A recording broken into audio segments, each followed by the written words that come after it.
অশান্তিতে উস্কানি দেওয়ার অভিযোগে প্রাক্তন তৃণমূল সাংসদের স্বামীকে গ্রেফতার করেছে এনআইএ। রামনবমীতে অশান্তিতে উস্কানির অভিযোগে শাকির আলীকে গ্রেফতার করলো এনআইএ। দিদি কি বলবেন? দিদি কি বলবেন? দিদি দিদি কি বলবেন? দিদি কি বলবেন? দিদি কি বলবেন? দিদি কি বলবেন?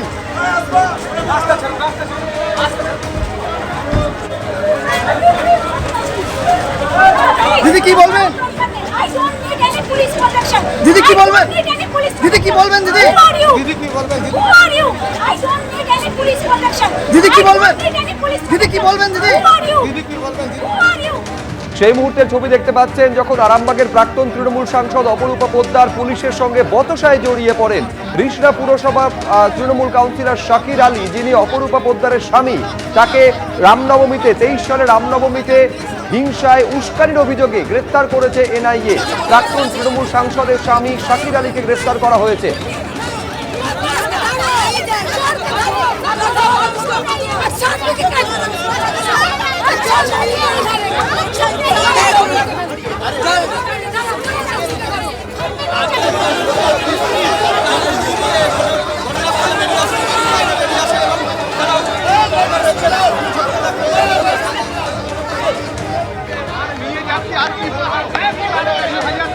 मामला আমাকে নিয়ে যাচ্ছে 2023 মামলা। আমার কোনো দোষ নেই। हार माने की बात करते हैं क्यों? এটা সেই মুহূর্তের ছবি দেখতে পাচ্ছেন যখন শাকির আলীকে এনআইএ গ্রেফতার করে বাড়ি থেকে বের করে নিয়ে আসছে। আমি এই মুহূর্তে সরাসরি ছবিটা একবার জানবো, কথা বলবো। আবির দত্ত আমাদের প্রতিনিধি রয়েছেন। কোথায় নিয়ে যাওয়া হয়েছে শাকির আলীকে, এবং এইটাও দর্শকদের জানাও আবির, ঠিক কি অভিযোগে গ্রেফতার করা হয়েছে প্রাক্তন তৃণমূল সাংসদের স্বামীকে? দেখো, প্রাক্তন তৃণমূল কংগ্রেসের যে সাংসদ, প্রাক্তন সাংসদ তৃণমূল কংগ্রেসের অপরূপা পোদ্দার, তার স্বামীকে গ্রেপ্তার করে নিয়ে যাওয়া হচ্ছে। সরাসরি সেই ছবি দেখাচ্ছে সন্দীপ সাধুকা। এবং তাকে যে গ্রেপ্তার করে নিয়ে যাচ্ছে এনআইএ, এবং তার বাড়ি থেকে যখন তাকে গ্রেপ্তার করে নিয়ে যাওয়া হচ্ছিল তখন কিন্তু একটা বিশৃঙ্খলার পরিস্থিতি তৈরি হয়। তার কারণ হচ্ছে অপরূপা পোদ্দারের অনুগামীরা তারা সেখানে বিক্ষোভ করেন।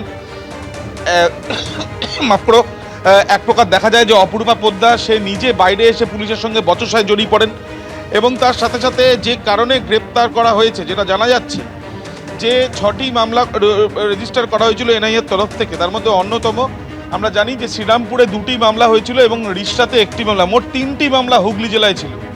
এবং এই যে 3টি মামলা, তার মধ্যে রিষড়ায় যে 1টি মামলা ছিল, সেই মামলা যখন রেজিস্টার করা হয় এনআইএর তরফ থেকে, সেই মামলা তদন্তে প্রথমে পুলিশ 48 জনকে গ্রেপ্তার করে। পরবর্তীকালে এনআইএ আরও 2 জনকে গ্রেপ্তার করে। এই যে 2 জনকে এনআইএ গ্রেপ্তার করে, তাদের মধ্যে কামরান কুরেশি নামে এক ব্যক্তি ছিল, যে ব্যক্তির সরাসরি অন্যতম সে ষড়যন্ত্রকারী হিসেবেই তদন্তকারী আধিকারিকরা জানতে পারেন। এবং 2025 সালে ফেব্রুয়ারি মাসে তাকে এজেন্সি অর্থাৎ এনআইএর তরফ থেকে তাকে গ্রেপ্তার করা। এই যে কামরান কুরেশি, তার সঙ্গে অনবরত ফোনে যোগাযোগ, এবং বিভিন্ন ক্ষেত্রে যখন এই ঘটনা ঘটে, অর্থাৎ রামনবমীর মিছিলে হামলা, রেল লাইনের কাছে অগ্নিসংযোগ থেকে আরম্ভ করে ভাঙচুর, এই যে ঘটনা যখন ঘটে তখন এই কামরান কুরেশি তার সক্রিয় ভূমিকা পাওয়া যায়।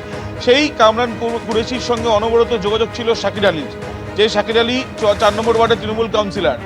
এবং তাকে যখন এইটাই একটি বিষয়, এবং দ্বিতীয়ত বেশ কিছু ভিডিও ফুটেজ, তার মধ্যে সিসি ক্যামেরা ফুটেজ রয়েছে, সেখান থেকেও তার মুভমেন্ট যথেষ্টই সন্দেহভাজন বলে মনে করছেন তদন্তকারীরা। এবং সেই জন্য উস্কানি একটা হয়েছে, এবং উস্কানির জেরেই এই ধরনের পরিস্থিতি পরিকল্পনা করে করা হয়েছে বলে তারা অনুমান করছেন, যার জেরে তারা বিভিন্ন জায়গাতে তথ্য প্রমাণ সংগ্রহ করতে, পরবর্তীকালে তদন্ত গ্রহণ করার পরে তথ্য প্রমাণ সংগ্রহ শুরু করেন।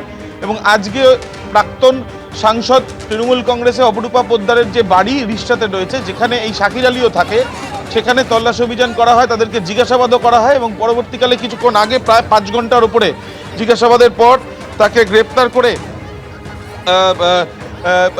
গ্রেপ্তার করে নিয়ে যাওয়া হচ্ছে। সরাসরি সেই ছবি আমরা দেখছি।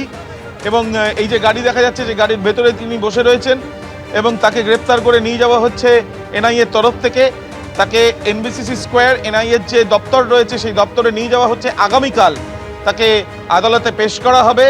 যেটা এনআইএ সূত্রে খবর, যে পুলিশের তরফ থেকে যে গ্রেপ্তার করা হয়েছিল যাদেরকে, তাদেরকে হেফাজতে নিয়ে জিজ্ঞাসাবাদ, পারিপার্শ্বিক তথ্য প্রমাণ, সিসি ক্যামেরার ফুটেজ, বেশ কিছু ভাইরাল হওয়া ভিডিও ফুটেজ এবং তার সাথে সাথে বিভিন্ন প্রযুক্তির ব্যবহার করে তারা মনে করেছেন যে নিছকই একটি দুটি পাড়ার মধ্যে গন্ডগোল বা একেবারে আমরা সেই ছবি দেখতে পাচ্ছি আবির, যে এনআইএর আধিকারিকরা তারা প্রাক্তন তৃণমূল সাংসদ অপরূপা পোদ্দারের স্বামী তাকে নিয়ে যাচ্ছেন এবং সম্ভবত আগামীকালই তাকে আদালতে পেশ করা হবে। আপাতত তোমায় ধন্যবাদ। অন্যদিকে আপনারা জানেন গতকালই বিধানসভায় হুঁশিয়ারি দিয়ে মুখ্যমন্ত্রী শুভেন্দু অধিকারী তিনি বলেছিলেন দাঙ্গাবাজদের ভিটে মাটি ছাড়া করব।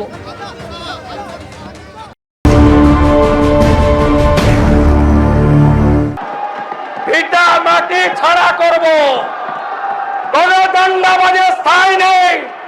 ভদ্রলোক যারা আছে তাদের উপরে প্রয়োগ হবে না। শুনে রাখুন, যা হয়ে গেছে অতীত, আর কিছু করতে দেব না। যদি করে এই আইনের কঠিন এবং কঠোর প্রয়োগ হবে। আর যে যার পাস রেকর্ড খারাপ থাকবে, যে দলেরই হোক, যে নেতাই হোক, 1 বছর প্রিভেন্টিং অ্যারেস্ট থাকবে।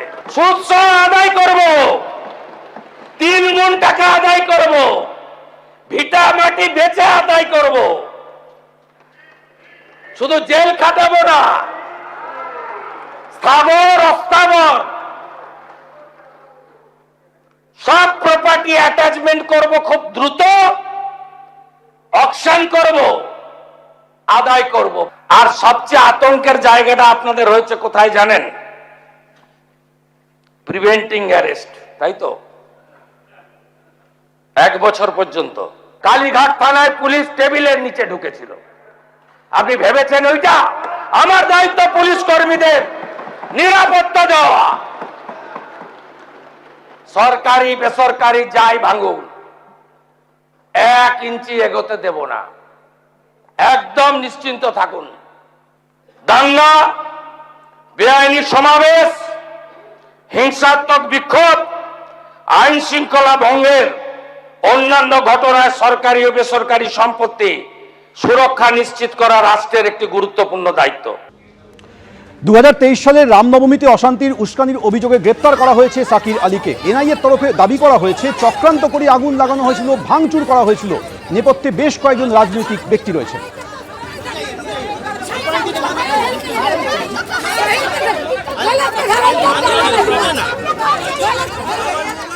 অপরূপা পোদ্দার ওরফে আরফিন আলীর স্বামী যেভাবে এই বিষয়ে উস্কানি দিয়েছিলেন সেটা সর্বজনবিদিত। সবাই জানেন তিনি কি করেছিলেন, সেটার ভিডিওগ্রাফিও হয়েছিল।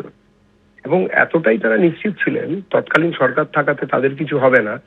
তুজেলগাই তত্ত্ব এবং 75-25-এর ডিস্ট্রিবিউশন থিওরি তাদেরকে এতটাই পাওয়ারফুল করে দিয়েছিল, শক্তিশালী করে দিয়েছিল যে তারা যা ইচ্ছে তাই করছিলেন। যে জিনিসটা করছিলেন সেটা, এবং তার সঙ্গে আরো সাঙ্গপাঙ্গরাও আছেন, সবাইকেই ধরা হবে, ধরা উচিত আমাদের মনে হয়। আমরা দল হিসেবে শুধু এটুকুই বলতে পারি যে সরকার সরকারের কাজ করবেন। আমরা একটা কথা পরিষ্কার করতে চাই যে 3 বছর এনআইএ কে যারা কাজ করতে দেননি তাদেরকেও চিহ্নিত করা দরকার এবং তাদেরকেও আইন আমলে আনা দরকার, কারা করেছেন। আর এর পেছনে যারা মাথা রয়েছেন তাদেরকেও ধরতে হবে। কোন রকম ভাবে যারা এইসব অন্যায় করেছেন তাদেরকে ছেড়ে রাখাটা বরদাস্ত করা হবে না। যে যাদেরকে চাপ দেওয়া হচ্ছে যে তৃণমূলের থেকে দূরত্ব বাড়াও, ওই বালির শিবিরে গিয়ে নাম লেখাও, তাদের ক্ষেত্রে অভিযোগ থাকলেও পুলিশ যাচ্ছে না, বা গ্রস অভিযোগ থাকলেও তাদেরকে অ্যারেস্ট করে সঙ্গে সঙ্গে জামিন করে দেওয়ার ব্যবস্থা হচ্ছে।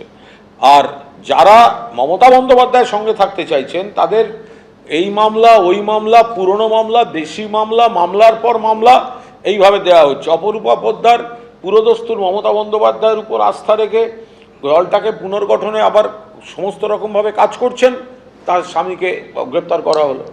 এবিপি আনন্দ, এগিয়ে থাকে, এগিয়ে রাখে।